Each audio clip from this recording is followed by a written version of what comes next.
Breaking news po mga kababayan, update po tayo, gulo sa Senado, umiinit pa. Talagang napakarami pong mga pulis, libo-libo na po mga kababayan, pati mga nagrarally sa harapan po ng Senado.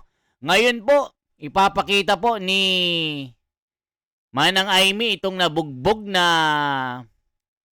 agent ng or security ng Senado. Ito po mga kababayan po, ng bugbog na armadong NBI. Naku po, naninilikado. Pati itong si Matibag mga kababayan, tila nilabag ang soberanya ng Senado. Panoorin po natin at mamaya magsasalita po si the new SP Senate Alan Cayetano. Pinaluhod itong si Tito Soto. Binira po mga kababayan ko. Panoorin po natin. Mamaya, panoorin nyo po si Alan Cayetano. Ito po yung ating kay Madam Amy. Nako, nabugbog mga kababayan. Talagang hindi nakabangon eh. Papakita po ni Manang Amy ito.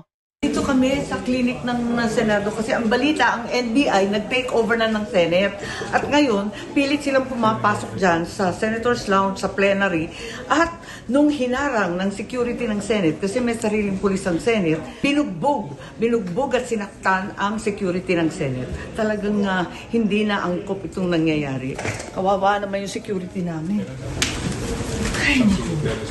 Ano ba naman? Ginagawa mo ng trabaho mo. Grabe naman siya. Ano, sinuto ka talaga? Lahat na. Pwede yung... Sinuntok, dinaganan? Sinutok, dinaganan? Hindi ko.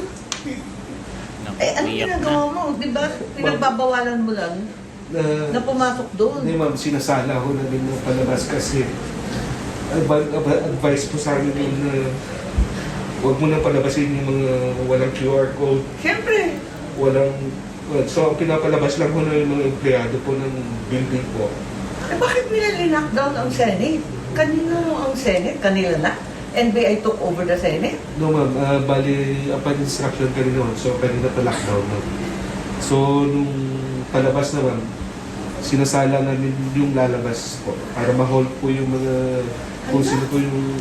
Ang lakas ng tama. Ang ginawa dito, sino to? Lahat po. Duguan eh. Pati dito, nag-black and blue ka na oh. Nag-black and blue ka na oh. Diyan, miski kapila. Kapila din. Sarado. Ayan. Ano ba? Sinaktan ka Binuhat talaga. mo ko papasok ng pick-up namin. Ha? Binuhat ko din ako. Hanggang sa pick-up nila? Saan ka dadalhin? Hindi ko rin alam. Teka muna, teka. May pamilya rin po ako! Teka muna. Inarang ko po yung... Sila dadalhin Tawag yung ko mga sa may pintuan po. bobo. Hanggang nakita ko si... One of our lawyers, ma'am, Nakita ko si Atty. Bahmod. Sabi ko, huwag niya ako huwag niya akong iwan. Sorry. Baka walang yari itong NBI na to. Grabe, no? Binugbog, hindi nakabangon.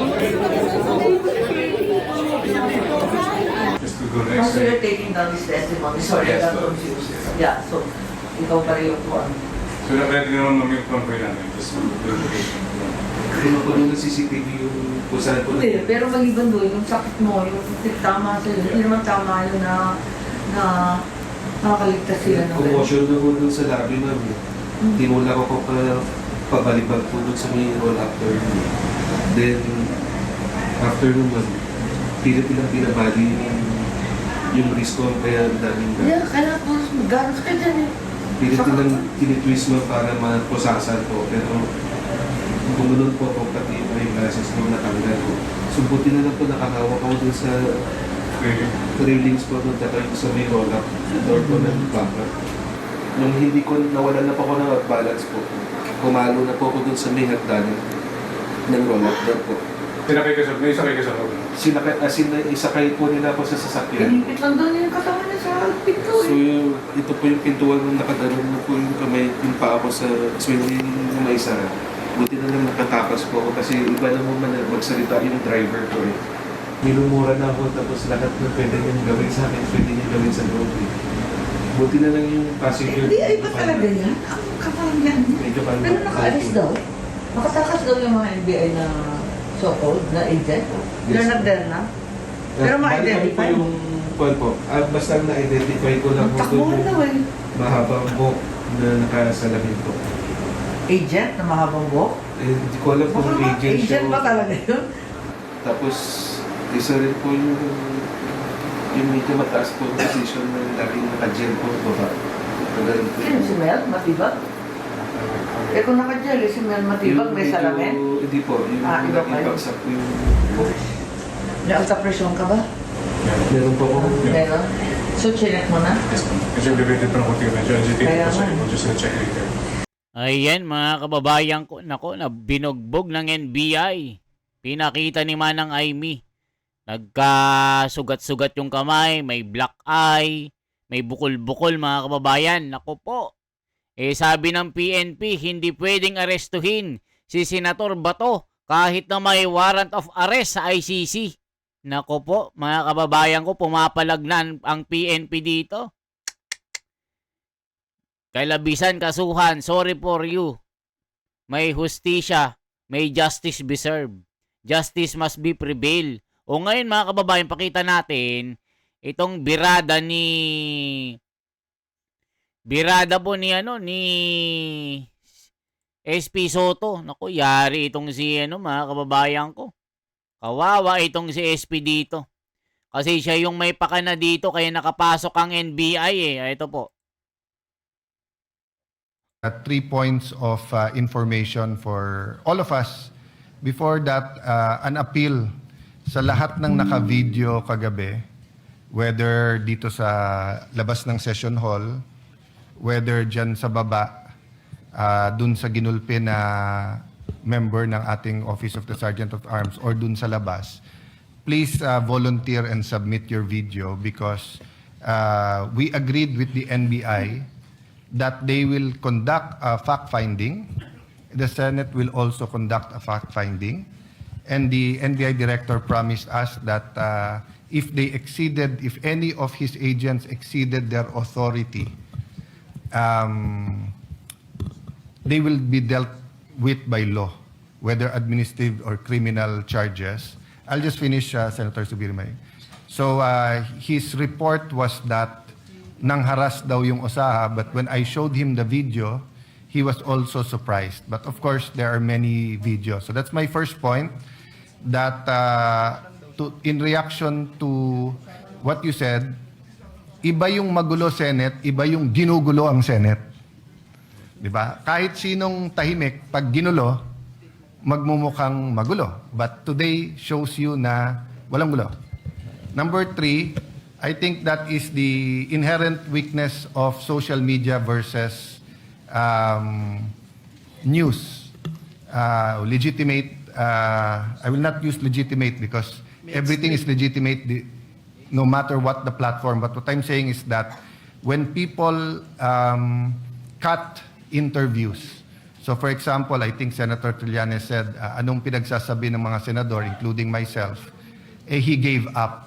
But if you look at my whole interview, ang sinabi ko, ang naging tradisyon at nirerespeto to ng kahit na pinaka mabibigat or pinaka mga administrasyon na inaccused ng paggamit ng kamay na bakal, ay nagko-coordinate first bago nila i-serve ang warrant dito. Number 2, we allow the senator to exhaust all legal remedies. And number 3, in the case of Senator Bato, it has to be a warrant issued by a Philippine judge in a Philippine court. And still, he has to be given the right to exhaust all his legal remedies. And then, ang tradisyon nun is that kinakausap ang senador pagka wala ng legal remedy na respetuhin din ang sarili niyang institusyon, ang Senado, by giving up. Ayan mga kababayan. Kasi nga si Trillanes nag-iiyak. Sabi daw ni SP Cayetano sa kasaysayan daw ay wala pa daw inarestong senado or senador.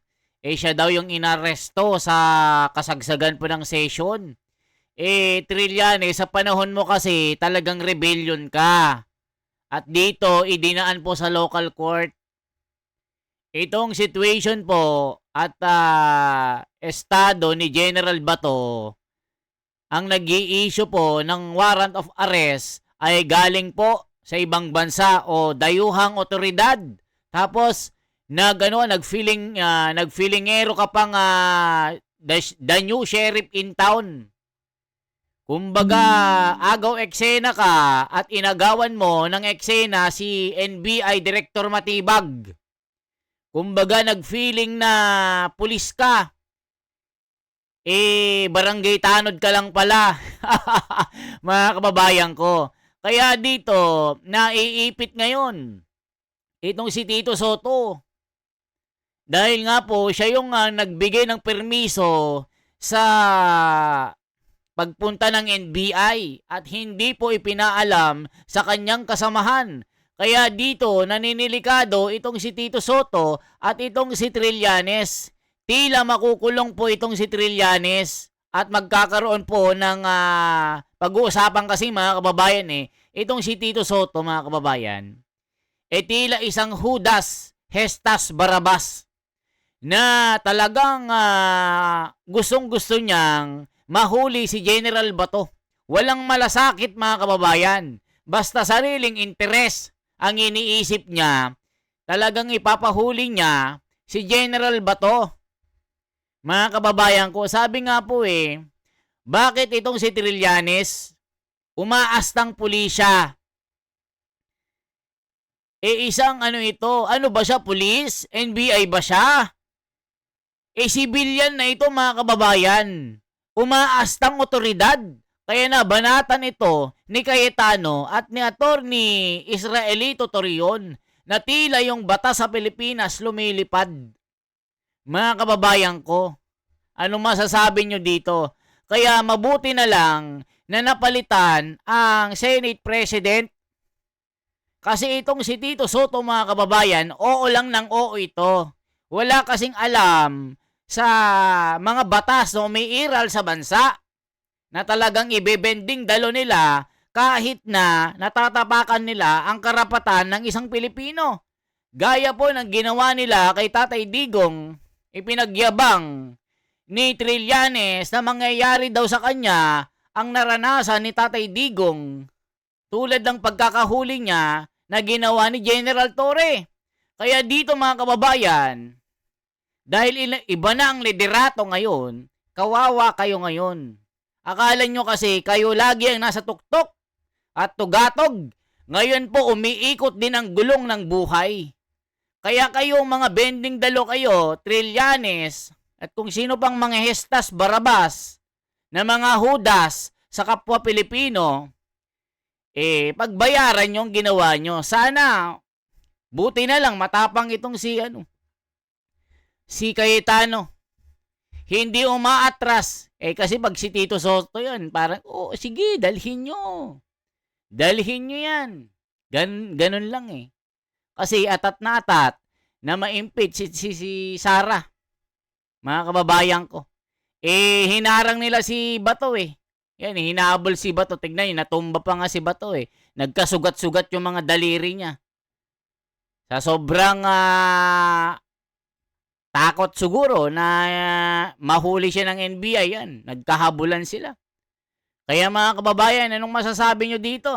Sa ginawa na kahudasan ni Trillanes at Tito Soto. Ngayon, tinatanggi ni Tito Soto na wala siyang kinalaman. Binasahan ko tuloy ni Alan Cayetano. Anong masasabi niyo po mga kababayan ko? Isang like, isang share po at isang subscribe. Ito po si The Wonders Philippines. Mabuhay po mga kababayan. Salamat po sa inyong suporta.